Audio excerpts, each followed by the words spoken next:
Hello dear student, एक बार फिर से आपका स्वागत है आपके अपने जीनियस फाउंडेशन इंस्टीट्यूट में।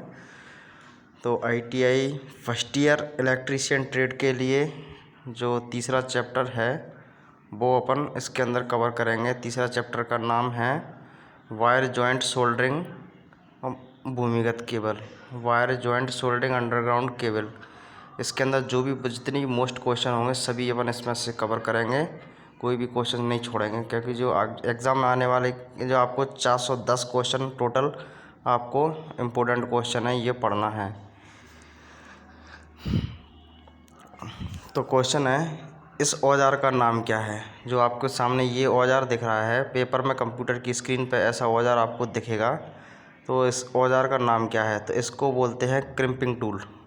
सी आंसर इसका सही हो जाएगा, क्रिम्पिंग टूल।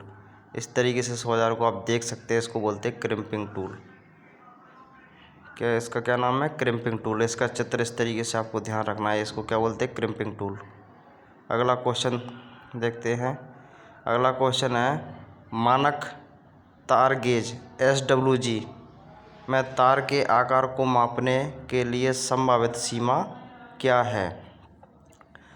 तो संभावित जो SWG की फुल फॉर्म पहले तो आपको याद होना चाहिए। SWG की फुल फॉर्म होती है स्टैंडर्ड वायर गेज, यानी कि जो मोटर वगैरह भरते हैं उसमें तार मापा जाता है, तार का व्यास। तो इसका सही आंसर हो जाएगा D, 36, 0 से 36 SWG। ये इस तरीके का आपको ये चित्र दिख रहा है, ये 0 से 36 डिग्री। तो इसको अच्छे से याद रखना है। मानक तार गेज में तार के आकार को मापने के लिए संभावित सीमा क्या होती है, 0 से 36 SWG, मतलब स्टैंडर्ड वायर गेज। अगला क्वेश्चन है, 32 एम्पीयर रेटेड केबल की धारा वहन क्षमता क्या है यदि यह रिवायरेबल फ्यूज द्वारा संरक्षित है। कोई केबल है 32 एम्पीयर की, उसके अंदर से करंट फ्लो कर सकते हैं, करंट बहा सकते हैं। तो वैसे उसमें जो फ्यूज़ लगाया जाएगा वो कितने सीमा तक लगाया जाएगा, तो वो उसका सही आंसर हो जाएगा C वाला, 26 एम्पीयर। 26 एम्पीयर इसका सही आंसर हो जाएगा। नेक्स्ट क्वेश्चन है, माइक्रोमीटर का पाठ्यांक क्या है। तो माइक्रोमीटर का जो पाठ्यांक है वो इसमें है 0.55 mm। C इसका सही आंसर हो जाएगा। जो माइक्रोमीटर है इसको माइक्रोमीटर बोलते हैं। इसका जो पाठ्यांक है 0.55 mm, 4.55 mm। नेक्स्ट क्वेश्चन है, एल्यूमिनियम चालकों को सोल्डरिंग करने के लिए किस प्रकार के सोल्डरिंग फ्लक्स का उपयोग किया था। यानी कि एल्यूमिनियम के जो चालक है, तार कंडक्टर हैं, उनको जोड़ने के लिए, मतलब सोल्डरिंग करने के लिए किसका उपयोग किया जाएगा। तो ऑप्शन इसका B सही हो जाएगा, KR ऑल लाइट। जैसे कि आपसे वीडियो ना दिखा करें तो उसको आप एडवांस सेटिंग में जाके उसकी पिक्चर क्वालिटी को कम ज़्यादा कर लिया करो, तो इससे वीडियो क्वालिटी, पिक्चर क्वालिटी साफ चलेगी इससे। और स्टूडेंटों के पास नोट्स हैं तो उसमें इनको इसमें वीडियो में देख के समझ के नोट्स में प्रैक्टिस कर लिया करें। और इनके पास नोट्स नहीं है तो वीडियो को देखें और सेल्फ उसको जो सही क्वेश्चन है, क्वेश्चन का सही आंसर उसको नोट कर लिया करें। अगला क्वेश्चन है, नियॉन लैंप पर विद्युत धारा का क्या प्रभाव पड़ता है। तो इसका सही आंसर हो जाएगा D वाला, गैस आयनीकरण प्रभाव। नियॉन लैंप इस तरीके का होता है, आप देख लो, इसको बोलते हैं नियॉन लैंप। इसमें जब विद्युत धारा प्रवाह करती है तो क्या होता है, गैस का आयनीकरण होता है, मतलब गैस अलग अलग आयनों में टूट जाती है, प्लस माइनस आयनों में टूट जाती है। अगला क्वेश्चन है, कौन सा विद्युत उपकरण अधिक अतिरिक्त धारा संरक्षण है। कौन सा विद्युत उपकरण अधिक अतिरिक्त धारा संरक्षण है। तो वो होता है पुनः तार बांधने योग्य फ्यूज़। इसमें पुनः तार बांधने योग्य फ्यूज़ की शक्ल आप देख लो किस तरीके की होती है, ये कटआउट आपको दिख रहा होगा। इसमें पुनः तार बांधने योग्य फ्यूज़, इसकी क्या होती है, धारा वहन क्षमता जो होती है अतिरिक्त धारा संरक्षण होता है। तो क्या है, कौन सा विद्युत उपकरण अतिरिक्त धारा संरक्षण है। तो ऑप्शन इसका सही क्या हो जाएगा, पुनः तार बांधने योग्य फ्यूज धारा में, तो पुनः तार बांधने योग्य फ्यूज़। अगला क्वेश्चन है, इस जोड़ का नाम क्या है? ये आपके सामने कंप्यूटर की स्क्रीन पर दिखेगा, पूछेगा इस जॉइंट का नाम क्या है। तो इस जॉइंट का आपको अच्छे से ध्यान रखना है। इसको बोलते हैं मेरिट जॉइंट। क्या बोलते हैं? Merit joint. ठीक है, इसको मेरिट जॉइंट बोला जाता है इस जॉइंट को। अगला क्वेश्चन है 16 एम्पियर केबल की धारा क्षमता क्या है यदि यह अधिक अतिरिक्त धारा सुरक्षा द्वारा संरक्षित है? तो इसके लिए सही आंसर हो जाएगा बी, 13 एम्पियर। 16 एम्पियर केबल की धारा क्षमता क्या है यदि यह केवल अधिक अतिरिक्त सुरक्षा द्वारा संरक्षित है। 13 एम्पियर इसका सही आंसर हो जाएगा। अगला क्वेश्चन है क्या होता है यदि वोल्टमीटर को अमीटर की तरह जोड़ दिया जाए? तो यहाँ पर देखो, दो क्वेश्चन आपको अच्छे से ध्यान रखना। पहले तो इसका आंसर मैं बता देता हूँ। क्या होता है यदि वोल्टमीटर को अमीटर की तरह जोड़ दिया जाए? तो कम पाठ्यांक देगा। तो वोल्टमीटर का काम क्या करता है? वोल्टेज को नापता है।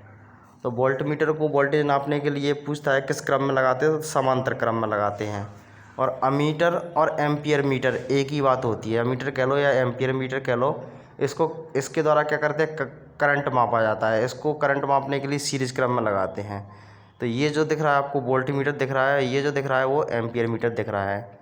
तो क्वेश्चन कह रहा है क्या होता है यदि वोल्टमीटर को मीटर की तरह जोड़ दिया है? तो कम पाठ्यांक बताएगा। अगला क्वेश्चन है XLPE केबल का पूर्ण रूप क्या है? मतलब XLPE केबल की फुल फॉर्म क्या है? तो इसकी जो फुल फॉर्म है cross linked polyethylene cross linked polyethylene इसका पूरा नाम है। सी आंसर इसका सही हो जाएगा। अगला क्वेश्चन है सोल्डरिंग विधि का नाम क्या है? ये आपको कंप्यूटर की स्क्रीन पर चित्र देखेगा, आपको पहुंचना पड़ेगा, पहचानना पड़ेगा। तो इसको बोलते हैं सोल्डरिंग गन। सी इसका सही आंसर हो जाएगा, सोल्डरिंग गन। ये इस तरीके की होती है सोल्डरिंग गन। देख लो, इसको चित्र इस तरीके का होता है सोल्डरिंग गन का। अगला क्वेश्चन है वोल्टेज भूमिगत केबल में X से इंगित भाग का नाम बताइए। वोल्टेज भूमिगत केबल में X से इंगित भाग का नाम बताइए। तो X से इंगित भाग का जो नाम है वो लेड शीट है। लेड शीट इसको बोला जाता है। और जिस स्टूडेंट को ये चैप्टर फुल डिटेल में पढ़ना है तो इतना टाइम नहीं बचा है, क्योंकि क्लास में कवर करवा चुके हैं। और अगर देखना चाहे तो यूट्यूब पर भी इसकी मैंने डिटेल में वीडियो डाल दी हैं, तो उसमें ना पढ़ें अभी। तो ये फ़िलहाल इन्हीं से काम चलाएं, क्योंकि यही मेन है। उनमें तो पढ़ोगे तो उसमें टाइम ज़्यादा लगेगा। अगला क्वेश्चन इसमें दिख रहा है कुचालक प्रतिरोध की इकाई क्या है? तो कुचालक प्रतिरोध क्या होता है? बहुत ज़्यादा होता है, तो उसको बोलते हैं मेगा ओम में आता है। डी ऑप्शन सही हो जाएगा, मेगा ओम। तो कुचालक प्रतिरोध की इकाई क्या है? मेगा ओम में। फिर है तांबे के परमाणु के आबद्ध चक्र में कितने इलेक्ट्रॉन होते हैं? मतलब तांबे का जो परमाणु होता है उसमें जब इलेक्ट्रॉन भर जाते हैं तो आबद्ध मतलब होता है आबद्ध चक्र, मतलब आखिरी कक्षा में एक इलेक्ट्रॉन शेष बचता है। ए ऑप्शन सही हो जाएगा। ये देखो, ये आबद्ध में लास्ट में आपको एक दिख रहा होगा। तो पहले में कितने होते हैं? 2, और दूसरे में कितने होते हैं? 8, तीसरे में 18 होते हैं, चौथा लास्ट में बचा 1। और यहीं से अगर पूछ ले तांबे का परमाणु क्रमांक कॉपर का कितना होता है, तो कॉपर का परमाणु क्रमांक पूछा जाए तो 29 होता है। अगला क्वेश्चन यहाँ से है इस तार जोड़ का नाम क्या है? इसको अच्छे से दिमाग में याद रख लो। तो इसको बोलते हैं नोडेड टैप जोड़। बी इसका सही आंसर हो जाएगा, नोडेड टैप जोड़। नोडेड टैप जोड़ हो गया ये। अगला क्वेश्चन है विस्तार लाइनों के लिए कौन सा कंडक्टर उपयोग किया था? विस्तार मतलब डिस्ट्रीब्यूशन लाइन के लिए, जो गांव में फैलाई जाती है उनके लिए कौन से तार कंडक्टर उपयोग किया है? कंडक्टर मतलब चालक जो तार होते हैं वो। इंसुलेटेड कंडक्टर या इंसुलेटेड सॉलिड कंडक्टर या वेयर कंडक्टर। सो सी इसका सही आंसर हो जाएगा, वेयर कंडक्टर। ये डिस्ट्रीब्यूशन लाइन है, इसमें जो ये कंडक्टर इसको बोलते हैं जो तार को। तो कौन सा? वेयर कंडक्टर्स यूज़ किया जाता है। अगला क्वेश्चन है बिजली की मात्रा की इकाई क्या है? तो बिजली की मात्रा की इकाई क्या होती है? कूलाम होती है। इस क्वेश्चन को थोड़ा ढंग से समझ लेना कि बिजली की मात्रा पूछ ले या विद्युत आवेश की इकाई पूछ ले या विद्युत मात्रा की इकाई पूछ ले तो कूलाम ही आंसर होगा। बिजली की मात्रा, विद्युत आवेश, विद्युत चार्ज। नाम सुनो ध्यान से, क्या क्या एक ही शब्द से आता है, ये क्वेश्चन बार बार घुमा देते हैं पेपर में। बिजली की मात्रा, विद्युत आवेश और विद्युत चार्ज और विद्युत मात्रा, ये जो मैंने नाम लिए हैं एक ही मतलब है इसका, तो इसका आंसर क्या हो जाएगा? कूलाम। अगला क्वेश्चन है, केबल के पीवीसी कुचालक का क्या होगा यदि अत्यधिक धारा लंबे समय तक बहती है? तो कुचालक प्रतिरोध का मान क्या होगा? घटेगा। डी आंसर इसका सही होगा। केबल के पीवीसी कुचालक का क्या होगा यदि अत्यधिक धारा लंबे समय तक, मतलब केबल के अंदर अगर बहुत ज़्यादा करंट लंबे समय तक बहाएंगे तो उसका केबल का जो ऊपर जो कुचालक लगा रहता है उसका प्रतिरोध कैसा हो जाएगा? घट जाएगा। अगला क्वेश्चन है, भूमिगत केबल में सर्विंग परत का क्या उपयोग है? तो सबसे पहले जो सर्विंग की जाती है केबल के ऊपर वो आर्म रिंग को वायुमंडल की स्थिति से बचाने के लिए की जाती है। तो इसमें थोड़ा सा इस पर क्वेश्चन पर ध्यान रखो। सबसे केबल का जो ऊपरी भाग होता है उसको बोलते हैं सर्विंग। सर्विंग जो होती है वो काय के ऊपर की जाती है? आर्म रिंग के ऊपर की जाती है। और आर्म रिंग काय के ऊपर की जाती है? वेडिंग के ऊपर। वेडिंग किसके ऊपर की जाती है? सीट के ऊपर। और फिर ये कंडक्टर हो गया, ये कंडक्टर के ऊपर इंसुलेशन लगे हुए हैं जो केबल की संरचना हुई। तो क्वेश्चन क्या कह रहा है? भूमिगत केबल में सर्विंग परत का क्या उपयोग है? तो आर्म रिंग को वायुमंडल की स्थिति से बचाना, मतलब जो आर्म रिंग है इसको वायुमंडल की स्थिति से बचाने के लिए सर्विंग कर दे। वायुमंडल मतलब बरसात का जो, या सर्दी गर्मी या बरसात के कारण जो ख़राब हो जाती है तो उसको ख़राब होने से बचाने के लिए उस पर सर्विंग की परत छा देते ऊपर से। आ गई हुई चीज़ समझ में। अगला क्वेश्चन है कि अंडरग्राउंड मतलब यूजी मतलब होता है अंडरग्राउंड, केबल के एक्स के रूप में चिन्हित भाग का नाम क्या है? तो एक्स के रूप में चिन्हित भाग का नाम क्या है? वेडिंग। तो ये ध्यान रखना, ये इसको बोलते हैं क्या? सर्विंग। ये हो गई आर्म रिंग, ये वेडिंग हो गई। देखो इसमें चित्र में अगर पूछ ले जाए तो आपको ऐसे भी ध्यान रखना, मान के चलो वो यहाँ एक्स का नाम दर्शा दे तो क्या पूछे इसका नाम क्या है? तो इसको आपको सर्विंग रखना ध्यान में। ये क्या हो गई? Arm ring. और ये क्या हो गई? वेडिंग। ये सीट हो गई, ये इंसुलेशन हो गया, ये कंडक्टर हो गया। यह चित्र आपको बना हुआ मिलेगा कंप्यूटर की स्क्रीन पर। अगला क्वेश्चन है, वाहनों की बॉडी के सुधार हेतु सोल्डरिंग की कौन सी विधि का प्रयोग की जाती है? मतलब जो वाहन होते हैं उसमें जो वेल्डिंग वगैरह करते हैं, वेल्डिंग सोल्डरिंग एक तरह से वेल्डिंग ही का नाम होता है। तो उसके लिए जो करते हैं आग के साथ, ज्वाला के साथ सोल्डरिंग। बी इसका सही आंसर हो जाएगा। वाहनों की बॉडी के सुधार हेतु जो सोल्डरिंग की कौन सी विधि प्रयोग की जाती है? तो ज्वाला के साथ सोल्डरिंग। ये जो सोल्डरिंग हो रही है ज्वाला के साथ सोल्डरिंग हो रही है, देखो इसमें दिख रहा होगा। तो ये क्वेश्चन हो गया। अगला क्वेश्चन है इसमें, मात्रा उत्पादन और टनिंग कार्य के लिए सोल्डरिंग की किस विधि का उपयोग किया जाता है? तो डीप सोल्डरिंग इसका सही आंसर हो जाएगा। इसको जो विधि दिख रही है इसको बोलते हैं डीप सोल्डरिंग। ध्यान रखना इस चीज़ का। मात्रा उत्पादन और टनिंग कार्य के लिए सोल्डरिंग की किस विधि का उपयोग किया जाता है? डीप सोल्डरिंग का। नेक्स्ट क्वेश्चन है, गैल्वेनीकृत लोहे के लिए किस प्रकार की सोल्डरिंग फ्लक्स का उपयोग किया जाता है? गैल्वेनीकृत लोहे के लिए किस प्रकार के सोल्डरिंग फ्लक्स का उपयोग किया जाता है? रोजिन का, जस्ता क्लोराइड का, हाइड्रोक्लोरिक अम्ल का। डी ऑप्शन इसका सही हो जाएगा। अगला क्वेश्चन है इसमें, ओवरहेड लाइनों में कंडक्टर की लंबाई बढ़ाने के लिए किस प्रकार के जोड़ का उपयोग किया जाता है? ओवरहेड लाइन मतलब सरोपरी लाइन जो खंभे पर जाती है, 11 kV, 33 kV, 66 kV की लाइन, तो उसको बोलते हैं ओवरहेड लाइन।